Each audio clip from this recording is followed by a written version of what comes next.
반갑습니다. 여러분, 오늘도 예배하러 나오신 우리 성도님들의 마음과 삶에 하나님의 놀라운 은혜와 은총이 함께 하시기를 주님의 이름으로 소망합니다. 성경을 보면 예수님께서는 부활하신 후에 제자들과 함께 40일간을 생활하셨다라고 기록되어 있습니다. 그런데 성경 어디를 찾아봐도요, 그 40일에 예수님이 제자들에게 무엇을 가르치셨으며 어떻게 생활했는지 구체적으로 자세히 기록하는 것은 한 군데도 나와 있지 않습니다. 단지 복음서 마지막 부분에 부활하신 예수님이 인간의 능력을 초월한 초월자의 모습으로 여기저기 갑자기 나타나셨다, 사라지셨다, 여기에도 나타나시고 저기에도 나타나셨다는 이야기만 단순히 짧게 기록되어 있습니다. 또 사도행전 1장 3절 말씀을 보면요, 예수님께서 제자들과 하나님 나라의 일을 가르치셨다라고 간단히 기록되어 있습니다. 그리고 40일이 되던 날 감람산에 모여있는 제자들 앞에서 예수님은요, 하늘로 들려 올라가십니다. 그러면서 이런 말씀을 하십니다. 사도행전 1장 4절 후반절 보면요, 예루살렘을 떠나지 말고 내게서 들은 바 아버지께서 약속하신 것을 기다리라. 또 8절 말씀을 보면요, 오직 성령이 너희에게 임하시면 너희가 권능을 받고 예루살렘과 온 유대와 사마리아와 땅끝까지 이르러 내 증인이 되어라 라고 말하십니다. 승천하면서 올라가시면서, 하늘로 올라가시면서 예수님이 말씀하신 이 말씀을 한마디로 요약하면 이 정도로 요약할 수 있을 것 같습니다. 성령을 기다려라.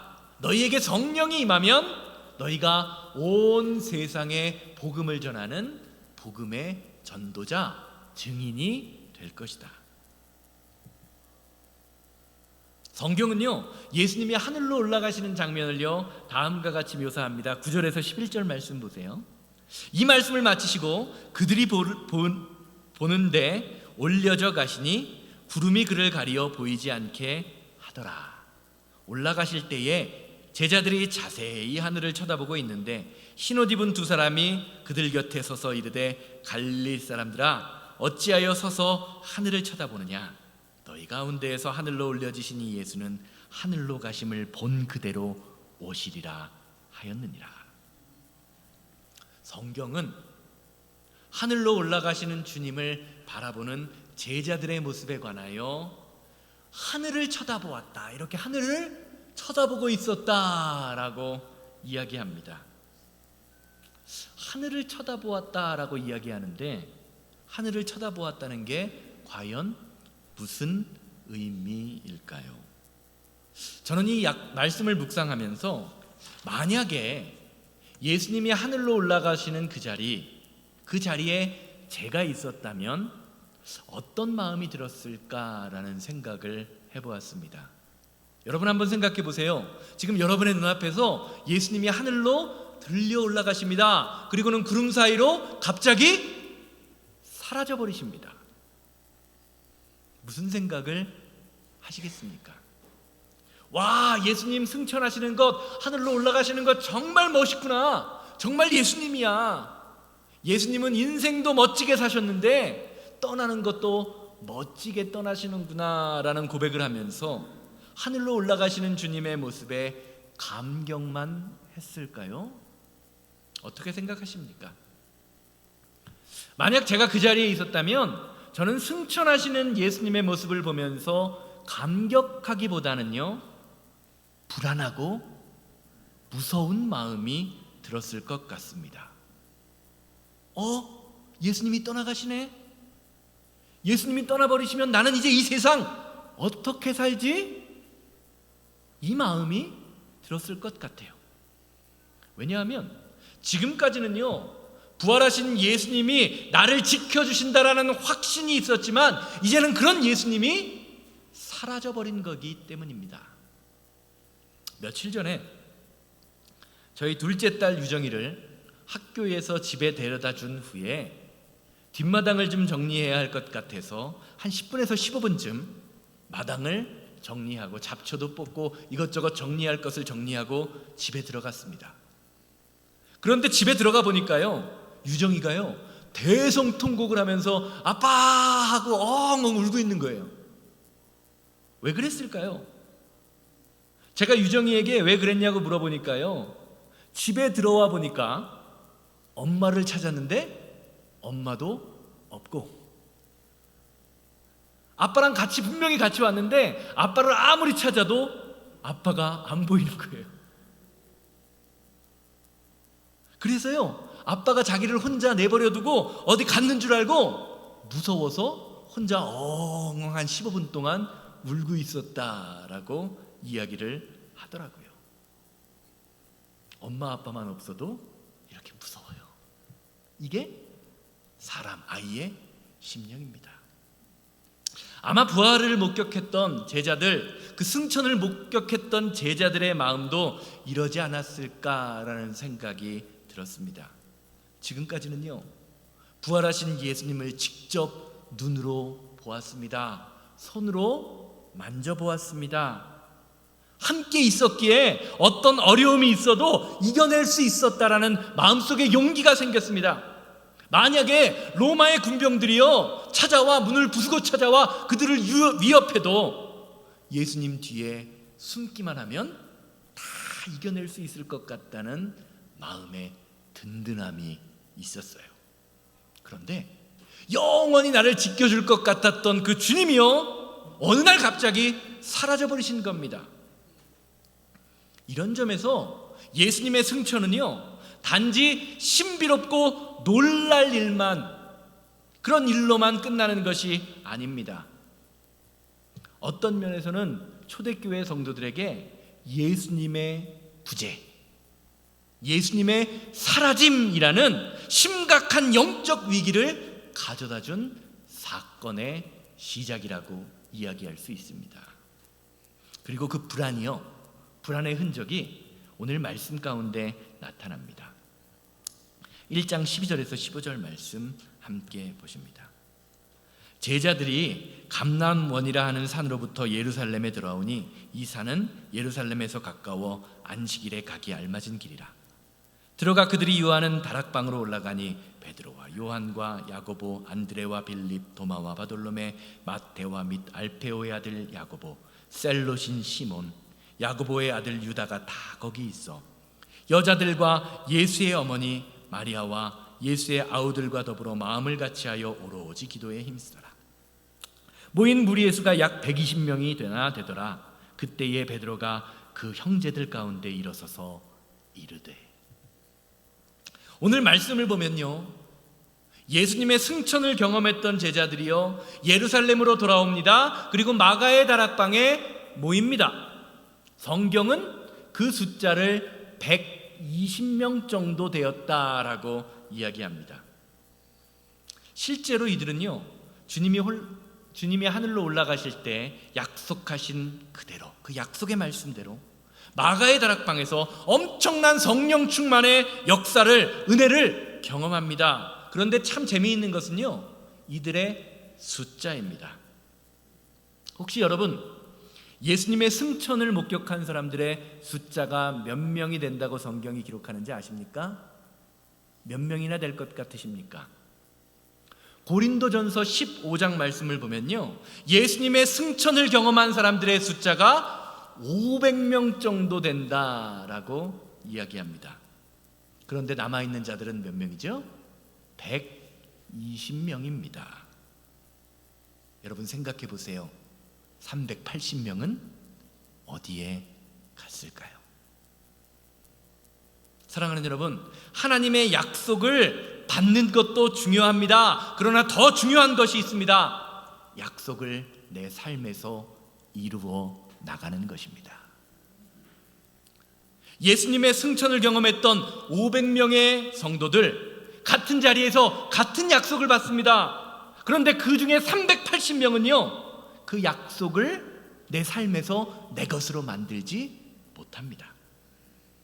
아마 그들에게도 마가의 다락방에 모이지 못할, 피치 못할 사정이 있었을지도 모릅니다. 아마 어떤 사람들은요, 지금 내게 닥친 일을 다 마친 후에 마가의 다락방에 모이려고 했던 사람도 있었을지 모릅니다. 그런데 하나님의 역사는요, 그들의 형편과 상황을 기다려주지 않았습니다. 사랑하는 여러분, 우리는 때때로 내 일이 바빠서, 사업이 바빠서, 할 일이 많아서, 가족 일 때문에 내가 예배에 빠질 때가 종종 있습니다. 그런데 생각해 보세요. 내가 빠진 그 예배의 자리에 하나님께서 나를 위하여 성령 충만의 은혜와 능력을 예비하셨다면 여러분 어떻게 하실 겁니까? 마가의 다락방에 있는 사람들 생각해 보세요. 그 120명도요, 믿음으로 완벽한 사람들이 아니었습니다. 그들 안에 주님이 함께 계시지 않으면 어떡하지라는 불안감의 모습으로 가득 차 있던 사람들입니다. 그들은 문을 걸어 잠그고 있었던 사람들이에요. 그것을 보여주는 사건이요, 가룟 유다의 죽음으로 인해 비어있는 사도를 뽑는 일입니다. 왜요? 12이라는 완전수를 채우는 사건이기 때문입니다. 이스라엘이라는 나라가요, 야곱의 12 아들로 시작된 것처럼 그들 안에 불안감이 있는 거예요. 뭔가 11명으로 시작하는 것은 불안한 것입니다. 교회도, 하나님의 교회도, 믿음의 공동체도 12사도로 시작해야 함을 강조하고 있는 것입니다. 그래야 뭔가 좀 이루어지는 것 같아요. 왜 그러냐면요, 사도행전 말씀을 보면요, 첫 번째로 예수님의 12사도 중에 하나인 야고보가 순교당합니다. 헤롯 왕에 의하여 헤롯 왕의 칼에 의하여 죽습니다. 그런데 그때는 제자를 다시 선출하지 않거든요. 뭐 이것조차도 하나님의 은혜요, 섭리요, 하나님의 계획하심이라고 이야기하면 좋겠지만, 예수님의 부재를 불안해했던 제자들이요, 그 불안함 가운데에서도 예수님이 없음에도 자신들은 완전하다라는 것을 의지적으로 채우고 싶었던 사건이 바로 제자를 다시 뽑는 사건입니다. 세상적으로 완벽해 보이고 싶었던 거예요. 이것뿐만이 아닙니다. 제자를 뽑는 조건, 제자를 뽑는데 앞장서고 있는 사람, 누가 앞장서고 있습니까? 베드로가 앞장서고 있지요. 가만히 생각해 보면요, 이 베드로도 참 문제가 많아 보입니다. 21절, 22절 말씀 보세요. 성경은요, 가룟 유다를 대신할 사도의 조건에 대하여 다음과 같이 증거합니다. 사도행전 1장 21절 22절. 이러함으로 요한의 세례로부터 우리 가운데서 올려져 가신 날까지 주 예수께서 우리 가운데 출입하실 때에 항상 우리와 함께 다니던 사람 중에 하나를 세워 우리와 더불어 예수께서 부활하심을 증언할 사람이 되게 하여야 하리라 하거늘. 베드로는요, 가룟 유다를 대신해서 뽑을 사도의 조건을 두 가지로 제시합니다. 첫 번째는 항상 우리와 같이 다니던 사람, 두 번째는 우리와 더불어 예수님의 부활을 증언할 사람입니다. 그러면서 베드로는 선포합니다. 가룟 유다가 예수님을 배신하고 죽은 것은 성경의 약속이 이루어졌음을 선포합니다. 오늘 말씀을 준비하면서요, 제 마음속에 이런 생각이 들었습니다. 과연 베드로가 제자 공동체 앞에서 가룟 유다를 비난하면서 이런 말을 할 수 있는 자격이 있는가? 이것을 한번 생각해 보았습니다. 여러분 어떻게 생각하세요? 베드로에게 가룟 유다를 비난할 자격, 제자의 대표를 다시 뽑을 수 있는 자격이 있다라고 생각하십니까?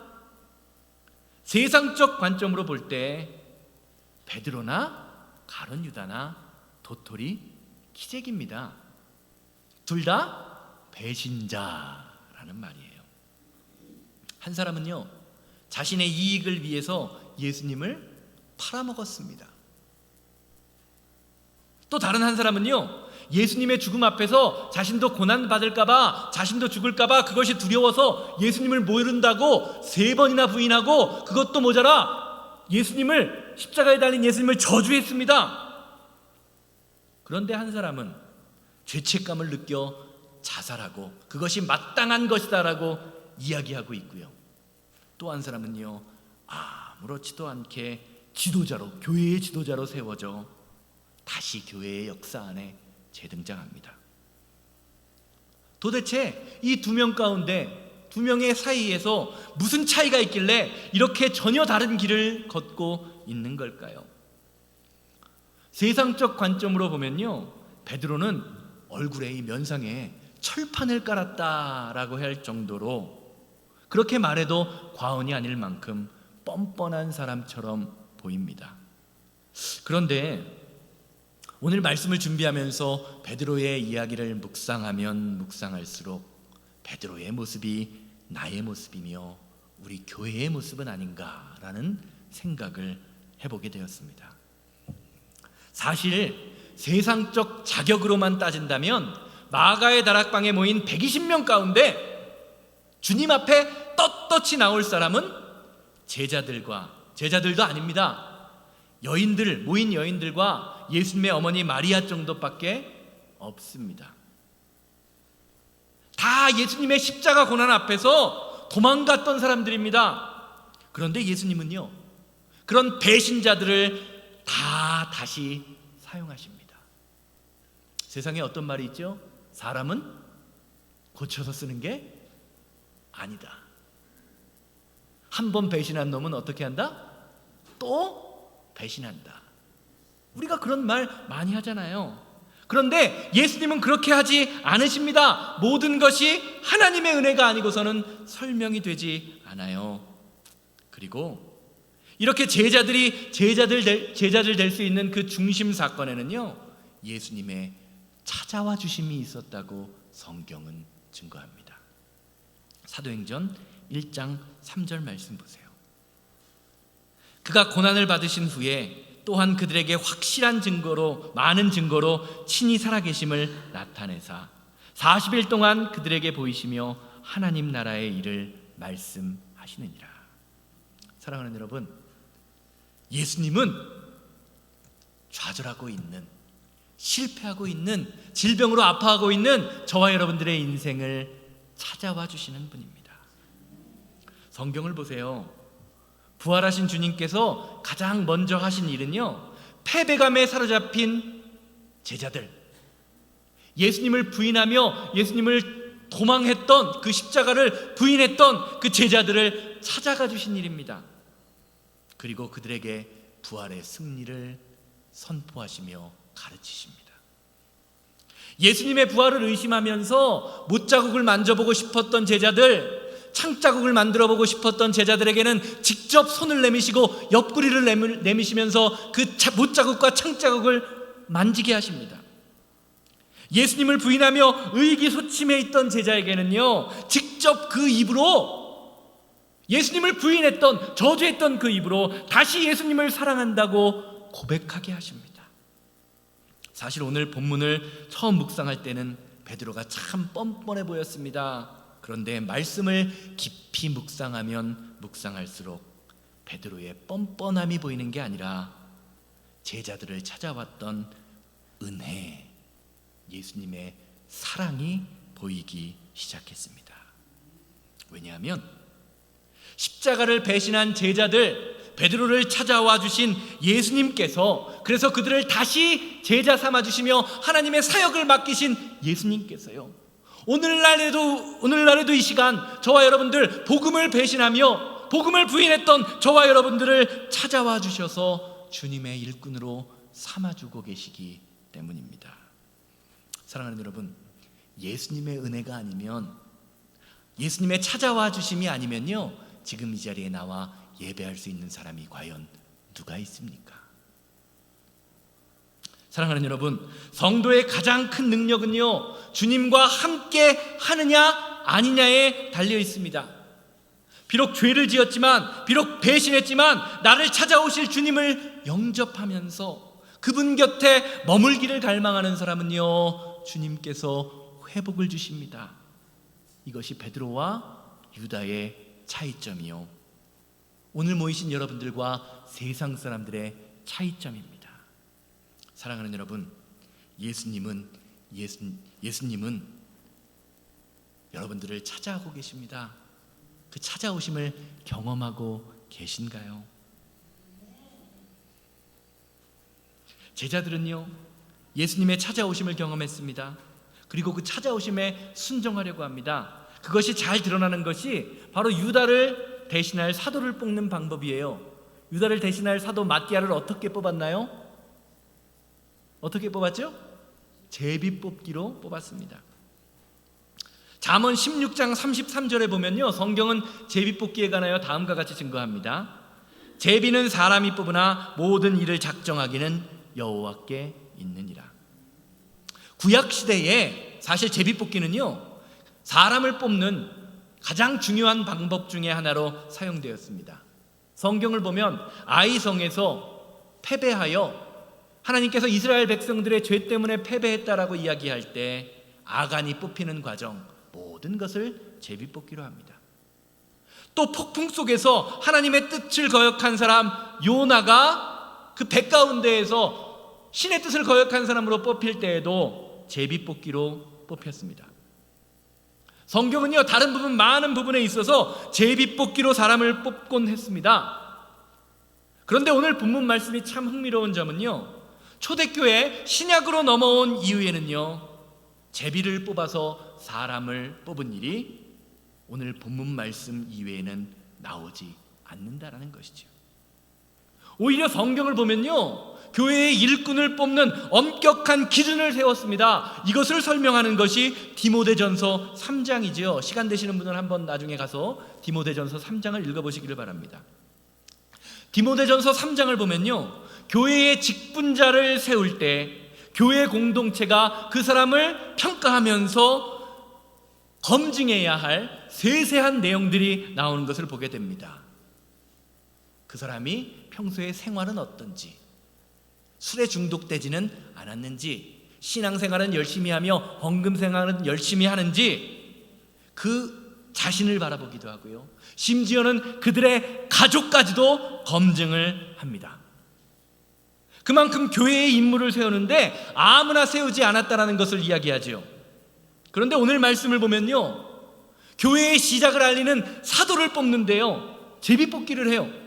여러분 어떻게 생각하십니까? 오늘날 우리 새생명교회에서요, 교회의 장로를 뽑는데, 권사를 세우는데, 집사를 세우는데 후보자들을 쭉 앞에 세워놓고 여러분 제비를 뽑으십시오.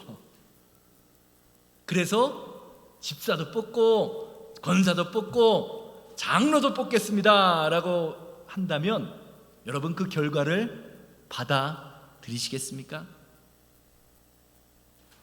제가 목회를 하면서요, 종종 회의를 하면서 교회 임원들을 뽑아야 할 때 성도님들, 교회의 방법, 성경에 이야기하는 방법이 제비 뽑기니까 제비 뽑기로 올해는 한번 합시다 라고 이야기하면요, 찬성하시는 분들이 가끔 계세요. 그런데 이렇게 이야기하는 분들도 있습니다. 목사님, 제비 뽑기 했다가 엄한 사람 뽑히면 어떻게 하려고 하세요? 우리의 걱정거리가 그거잖아요. 그런데 오늘 말씀을 가만히 보면요, 초대교회에서 사도의 남은 한 자리를 뽑을 때 제비 뽑기라는 방법에 가려서 우리가 잘 보지 못하는 것이 있습니다. 그것은 바로 공동체에 합심하는 합심 기도입니다. 24절에서 26절 말씀 보세요. 그들이 기도하여 이르되 뭇 사람의 마음을 아시는 주여, 이 두 사람 중에 누가 주님께 택하신 바 되어 봉사와 및 사도의 직무를 대신할 자인지 보이시옵소서. 유다는 이 직무를 버리고 제 곳으로 갔나이다 하고 제비를 뽑아 마띠아를 얻으니 그 11사도의 수에 들어가니라. 사랑하는 여러분, 오늘 본문 말씀이 제자들이 두려움 가운데 강조했다, 무엇을 했다, 제자를 뽑을 때 강조하는 것은요, 제비를 뽑았다라는 것이 아닙니다. 교회에 어려움이 있을 때 함께 모여 기도했다는 것, 그것이 예수님이 떠난 교회가 세상을 이겨낼 수 있는 힘이었다라는 것을 오늘 본문 말씀은 이야기해주고 있습니다. 사랑하는 여러분, 교회가 함께 모여 합심하여 기도할 때 성도님들 가운데, 교회 가운데 숨겨져 있던 본래의 힘이 드러나는 것입니다. 그래서 종교개혁자 마틴 루터는요, 교회가 함께 기도하면 강철도 녹일 수 있다라고 주장했습니다. 사랑하는 여러분, 여러분은 우리의 기도가 우리의 가정을 변화시키고 우리 교회를 변화시키고 세상을 변화시킬 수 있는 힘이 있다고 생각하십니까? 그렇다면 기도하고 계십니까? 왜 두 번째는 작아지죠?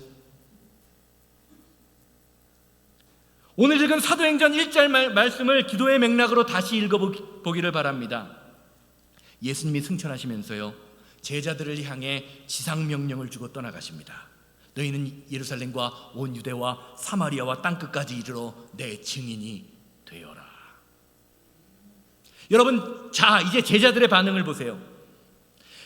제자들이 예수님의 명령대로 이제 명령을 받았으니까요, 예루살렘과 온 유대와 사마리아와 땅끝까지 이르러 증인이 되어야 합니다. 자, 그러면 뭐부터 해야 될까요? 어떻게 전도를 할지 전략회의를 세워야 되잖아요. 실제로 사람을 보내야 하지 않겠습니까? 그런데 성경을 보면요, 그렇게 했다는 이야기가 나오지 않습니다. 자, 전도하자, 복음의 증인이 되라라고 이야기하는데요, 제자들은 쪼르르 다락방에 모여서 함께 모여 기도합니다. 이 행동을요 14절에서 다음과 같이 표현합니다. 여자들과 예수의 어머니 마리아와 예수의 아우들과 더불어 마음을 같이하여 오로지 기도에 힘쓰더라. 사랑하는 여러분, 우리가 하나님의 일을 할 때요, 함께 모여 경험을 나누고 지식을 나누며 전략을 세우는 것, 머리를 맞대고 지혜를 짜내는 것 정말로 중요합니다. 그러나 더 중요한 것이 있다고 오늘 본문 말씀은 이야기합니다. 교회가 마음을 합하여 기도하는 것입니다. 제가 이 말씀을 보면서 참 많이 반성했습니다. 우리 교회는 지금 마음을 합하여 기도하는 기도 제목이 있는가? 한번 생각해 보세요. 교회 리더분들 한번 생각해 보세요. 우리 교회가 지금 마음을 합하여 기도하고 선교지를 위하여 기도하고 복음의 전선을 나가기 위하여 합심하여 기도하는 기도가 있습니까? 오늘 본문 말씀 보세요. 본문 말씀을 보면요, 정말로 흥미로운 게 있습니다. 복음서를 가만히 보면요, 제자들이 스스로 이렇게 오랜 시간 기도에 전념했던 장면이 한 부분도 없다는 거예요. 오히려 예수님과 함께 3년을 다녔음에도 불구하고 기도하지 않았습니다. 예수님께서 겟세마네 동산에서 예수님이 야 제자들아 제발 좀 기도하자라고 다그치시지만 제자들은요, 예수님의 고난과는 상관없다는 듯 병든 닭처럼 꾸벅꾸벅 매일매일 졸던 것이 제자들의 모습이었어요. 그런데 부활하신 예수님을 만나고 예수님의 가르침을 받은 뒤에 기도의 중요성을 알지 못하던 사람들이요, 기도만이 해결 책임을, 기도만이 두려움을 이길 수 있는 길임을 고백하는 사람으로 그들의 삶의 태도, 신앙의 태도가 바뀌었습니다. 3절 말씀을 보면요, 예수님이 40일을 계시는 동안 하나님의 나라에 관한 것을 가르치셨다라고 이야기하는데요, 쉽게 말하면 하나님 나라가 무엇을 통하여 이루어진다? 기도를 통하여 이루어진다라는 것을 제자들이 깨달은 것입니다. 사랑하는 여러분, 하나님의 뜻을 기다리며 기도하는 것은요, 우리의 시간이 남기 때문에 그냥 남는 시간 때우기 위하여 어쩔 수 없이 하는 그런 일이 아닙니다. 특별히 위기에 직면했을 때라면 더더욱 그렇습니다. 성경은요, 내가 나가서 복음 전하는 일보다 먼저 해야 할 것, 우리가 가장 먼저 해야 할 것이 기도라고 가르치고 있는 것입니다. 왜냐하면 하나님의 일은요, 물질이나 경험이나 힘이나 능력으로 하는 것이 아니라 기도로 시작되고 기도로 끝나는 것이기 때문입니다. 우리가 기도할 때 하나님이 일하십니다. 우리가 기도할 때 하나님이 교회를 세우십니다. 우리가 기도할 때 여러분의 사업장을 하나님이 세우십니다. 이것이 오늘 본문 말씀에서 120명의 남겨진 자들이 했던 일입니다. 결론적으로 말씀드리겠습니다. 우리가 아는 것처럼 마가의 다락방에 모였던 120명의 변화로 인해서 이스라엘이 변합니다. 유럽이 변합니다. 그 복음이 미국까지 전해지고 아시아가 변하고 있습니다. 전 세계가 예수님의 말씀처럼 변하고 있는 거죠. 무슨 힘입니까? 제자들이 모여서 기도했던 기도의 힘입니다. 예수님의 말씀이, 예수님의 가르침이 제자들의 기도로 인하여 불씨를 일으킨 것입니다. 마가의 다락방에 모였던 숫자가 한 120명 정도 된다라고 하는데, 지금 저희가 1부 예배, 2부 예배 합치면은 한 60여 명, 70여 명 모인 것 같은데요. 어떠십니까? 제자들의 기도가요, 전 세계를 품었다면 우리 새생명교회의 성도님들의 기도는요, 콜로라도 스프링스 정도는 품어야 되지 않겠습니까? 우리의 변화가 콜로라도 스프링스의 변화, 아니 미국 정도는 품을 수 있는 기도가 되어야 하지 않겠습니까? 여러분, 우리가 성도로서 하나님이 부르신 그 책임감의 무게가 느껴지고 계십니까? 혹시 여러분은 이 기도의 사명을 감당하고 싶으신 마음이 있으십니까? 옆 사람 한번 보시면서 이렇게 얘기하시기 바랍니다. 당신의 기도가 세상을 변화시킵니다.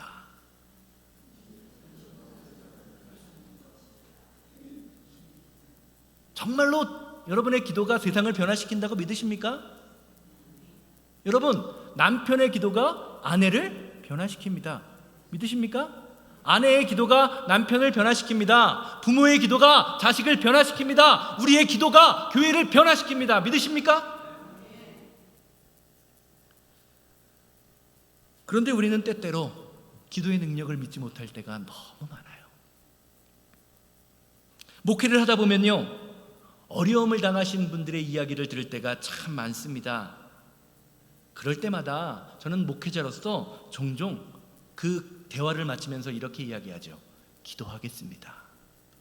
그런데 어떤 경우 기도하겠습니다라는 이 목사의 말이요, 상대방의 처지가 딱한데 마땅히 할 말이 없어서 그냥 내어놓는 후렴구처럼 자동 반사적으로 내 믿음이 있는 것, 내가 그래도 당신을 위해서 기도하겠다, 그러니까 좀 마음의 위로를 얻어라, 안식을 얻어라 라는 생각으로 미사여구처럼 자동 반사적으로 나올 때가 참 많이 있어요.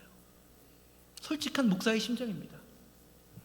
또한 어려움을 당하신 분들도요, 질병 가운데 고통하시는 분들도요, 기도밖에 할 수 있는 게 없어요 라고 이야기하지만 세상적 방법을 분주하게 찾는 모습을 볼 때가 참 많이 있습니다. 그런데 오늘 말씀은요, 이렇게 기도의 능력을 좌시하는 저와 여러분들에게 이렇게 말하는 것 같습니다. 기도할 수 있으면 다 할 수 있는 것이다. 기도할 수 있다면 아직 끝나지 않았다라는 것입니다. 사랑하는 여러분, 기도에는 힘이 있습니다. 기도에는 능력이 있습니다. 기도는요, 우리가 만난 인생의 어려움 속에서 하나님의 능력과 임재를 나타내는 유일한 방법이기 때문입니다.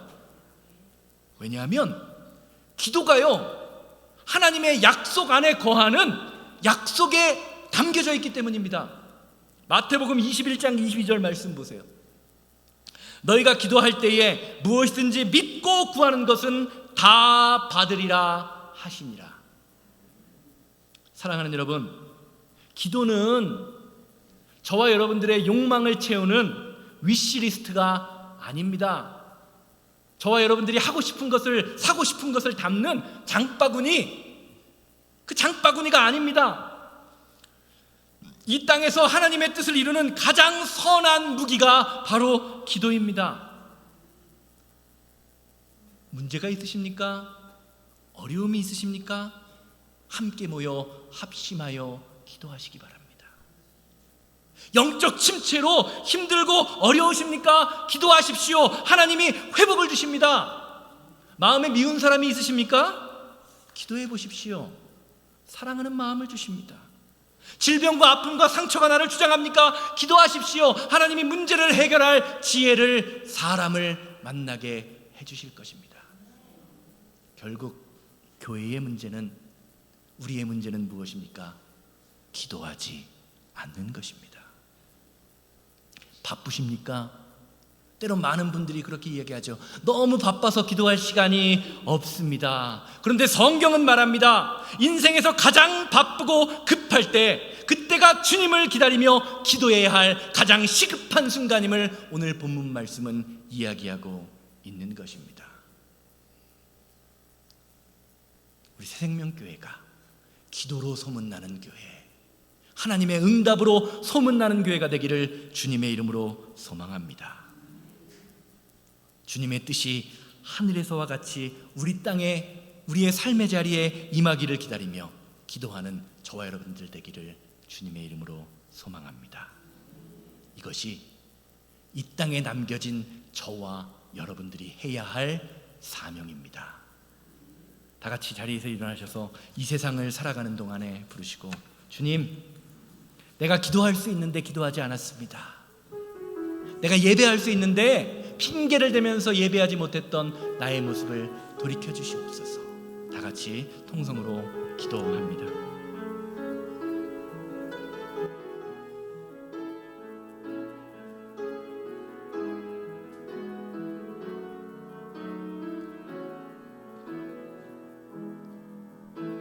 이 세상을 살아가는 동안에 나의 힘을 의지할 수 없으니 기도하며 낙심하지 말 것은 주께서 참 소망이 되심이라.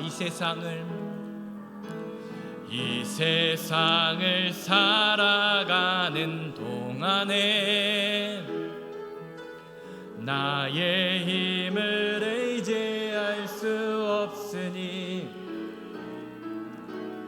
잠도하고 낙심하지 말 것은 주께서 참 소망이 되심이라. 하나님의 꿈이 나의 비전이 되고 예수님의 성품이 나의 인격이 되고 성령님의 권능이 나의 능력이 되길 원하고 바라고 기도. 하나님의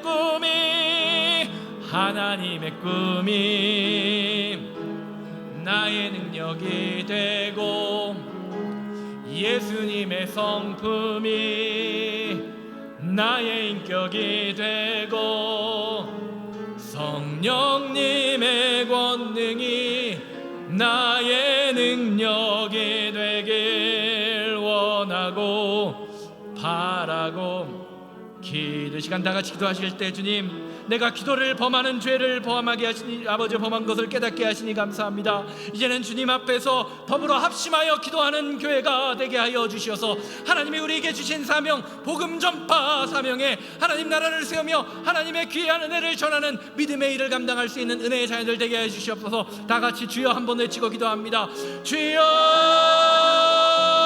자비롭고 거룩하신 하나님 아버지, 정말 우리를 주님의 복음의 자녀로 이 땅에 남겨진 자로 세워주시니 감사합니다. 아버지, 너에게 성령이 임하시면 너희가 권능을 받고 예루살렘과 온 유대와 사마리아와 땅끝까지 이르러 증인이 되어라 하신 주님, 우리가 기도하지 못했습니다. 말씀으로 살지 못했습니다. 주여, 우리를 불쌍히 여겨 주시옵소서. 합심하여 하는 기도가 세상을 변화시켰습니다. 그들의 교회를 변화시켰습니다. 마음을 변화시켰습니다. 기도의 자리가 텅텅 비어가고 있는 아버지 하나님, 이 시대에 기도로 아버지 변하며 합심하는 기도로 말미암아 우리의 삶을 변화시키며 아버지 하나님 주의 뜻대로 살아가는 귀한 믿음의 자녀들 될 수 있도록 주님 인도하여 주시옵소서.